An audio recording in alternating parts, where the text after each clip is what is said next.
কালের কণ্ঠকে দেওয়া এক সাক্ষাৎকারে রাষ্ট্রপতি মোহাম্মদ শাহাবুদ্দিন প্রাণ খুলে কথা বলেছেন সাম্প্রতিক ঘটনা প্রবাহ নিয়ে। তিনি জানিয়েছেন, অন্তর্বর্তীকালীন সরকার দায়িত্ব নেওয়ার পর কার্যত অচল করে দেওয়া হয় রাষ্ট্রপতির প্রেস উইং। সাক্ষাৎকারে রাষ্ট্রপতিকে প্রশ্ন করা হয় তিনি কেমন আছেন। জবাবে তিনি বলেন, গত সপ্তাহ খানেক ধরে ভালো আছি বেশ। এরপরই তুলে ধরেন গত কয়েক মাসের অভিজ্ঞতা। রাষ্ট্রপতির অভিযোগ, ঢাকা রিপোর্টার্স ইউনিটির নবনির্বাচিত কমিটি সৌজন্য সাক্ষাতে বঙ্গভবনে এলে সেটি ছিল একেবারেই সাধারণ সাক্ষাৎ। সংক্ষিপ্ত কথাবার্তা ও একটি ফটো সেশনের মধ্যেই শেষ হয় অনুষ্ঠান। কিন্তু পরদিন কয়েকটি পত্রিকায় ছবি প্রকাশের পর প্রধান উপদেষ্টার প্রেস উইং বিষয়টি স্বাভাবিকভাবে নেয়নি। তিনি দাবি করেন, ঘটনার সঙ্গে জড়িত থাকার অভিযোগে বঙ্গভবনের প্রেস উইংয়ের কর্মকর্তাদের বিরুদ্ধে খোঁজ শুরু হয়। যদিও তার ভাষায় প্রেস উইংয়ের কেউই সংবাদ প্রকাশের সঙ্গে যুক্ত ছিলেন না, বরং সাংবাদিকদের চিঠির প্রেক্ষিতে তিনি আমন্ত্রণ জানিয়েছিলেন। এরপর press secretary, deputy press secretary ও অ্যাসিস্ট্যান্ট প্রেস সেক্রেটারি সহ ৩ জনকে একযোগে প্রত্যাহার করা হয় বলে অভিযোগ করেন রাষ্ট্রপতি। পাশাপাশি দীর্ঘ ৩০ বছর দায়িত্ব পালন করা ২ জন ফটোগ্রাফারকেও সরিয়ে নেওয়া হয়। ফলে পুরো প্রেস উইং কার্যত ভেঙে পড়ে।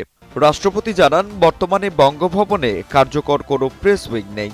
এর ফলে রাষ্ট্রপতির দপ্তর থেকে কোনো প্রেস বিজ্ঞপ্তি দেওয়া সম্ভব হচ্ছে না। এমনকি জাতীয় ক্রিকেট দল আন্তর্জাতিক ম্যাচ জিতলেও অভিনন্দন বার্তা দেওয়ার সুযোগ থাকছে না বলেও মন্তব্য করেন তিনি আরও জানান, প্রেস উইং পুনরায় সচল করতে একাধিকবার ক্যাবিনেট সেক্রেটারি, প্রিন্সিপাল সেক্রেটারি ও স্ট্যাবলিশমেন্ট সেক্রেটারির সঙ্গে যোগাযোগ করা হলেও কোনো সাড়া মেলেনি। রাষ্ট্রপতির অভিযোগ, জনগণের কাছে তার উপস্থিতি সীমিত করার উদ্দেশ্যেই এসব সিদ্ধান্ত নেওয়া হয়েছে। তার দাবি, জাতীয় দিবস উপলক্ষে প্রকাশিত রাষ্ট্রীয় করপত্রে তার ছবি ও বাণী প্রকাশ করা বন্ধ করে দেওয়া হয়েছে। গত ১.৫ বছর তার কোনো বাণী রাষ্ট্রীয়ভাবে প্রকাশিত হচ্ছে কিনা তা যাচাই করলেই বিষয়টি স্পষ্ট হবে বলেও উল্লেখ করেন তিনি। বাংলাদেশের সংবিধান অনুযায়ী রাষ্ট্রপতি রাষ্ট্রের সাংবিধানিক প্রধান।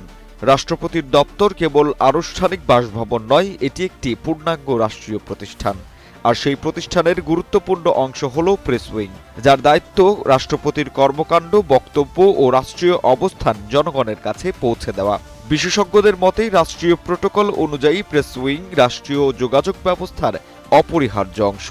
জাতীয় দিবসের প্রকাশনা, করপত্র ও সরকারি যোগাযোগে রাষ্ট্রপতির বাণী ও ছবি অন্তর্ভুক্ত থাকা দীর্ঘদিনের রেওয়াজ। এ রেওয়াজ থেকে বিচ্যুতি সাংবিধানিক শিষ্টাচারের প্রশ্নও তুলতে পারে। জাহিদ হাসান সাব্বির, বাংলা নিউজ 24, ঢাকা।